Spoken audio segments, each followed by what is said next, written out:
G'day all, David here again.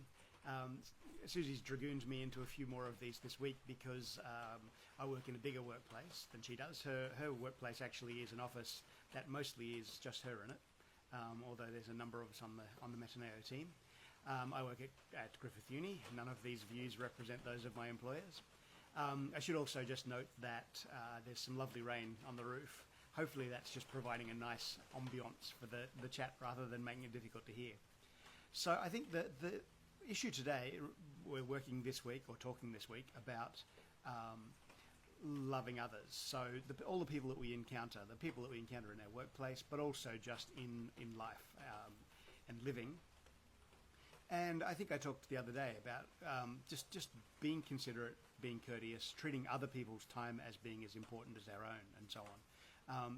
Just figuring out ways to make sure that we don't hold people up. So, you know, in everyday life, there's being courteous in a queue, or, you know, getting our money out before we get to the checkout of the shop, rather than fluffing around with it once we get there, making our decisions early, doing those kind of things, just to consider other people's time and convenience equally important to our own, getting out of the way of the petrol pump as quickly as we can, all that kind of thing.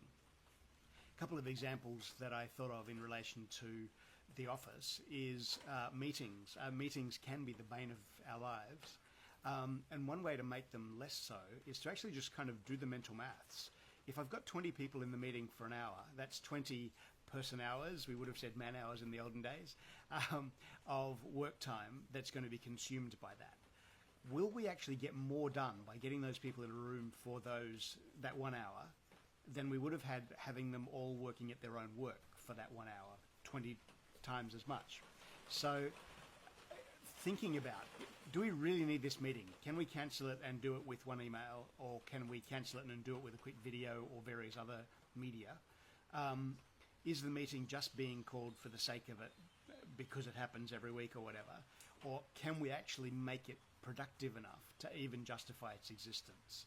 I think the same kind of applies with email. If you're replying all to a big list, clearly only do it if it's interesting to everyone on that list. Taking yourself out of the big discussion for more detailed discussion with members and so on.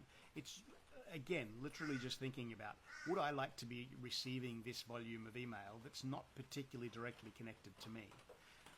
The same kind of applies in meetings. If there's a subgroup, if there's 5 people out of the 20 who have a particular interest, but it's of no interest to the rest of the 20, dismiss the other 15 and then have a sub-meeting with the 5, just to consider everyone's time. So it really is just kind of applied courtesy and consideration in every walk of life. And it just works better. It's that karma of what goes around comes around. If you treat people with courtesy and respect their expertise. The crows have decided to join in as well. Respect their expertise, respect their knowledge, draw on that rather than pretending that you can tell them everything or condescending. And as I say, making sure that you are showing appropriate courtesy and respect to everyone you come in contact with, no matter what their social status or wealth or any other characteristic of the person has relative to you. So I hope that's useful.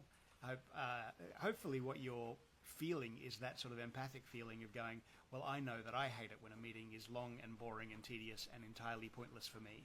I hate it when I get a multiple trail of emails that have that I've been copied into that are of no relevance to me. And I'm sure, you know, those 2 examples are just examples. There are lots of other ways in which sometimes we feel at our times not respected. So it's just empathy. We hate it when it happens to us. No doubt others hate it when it happens to them. So let's try not to be the perpetrators.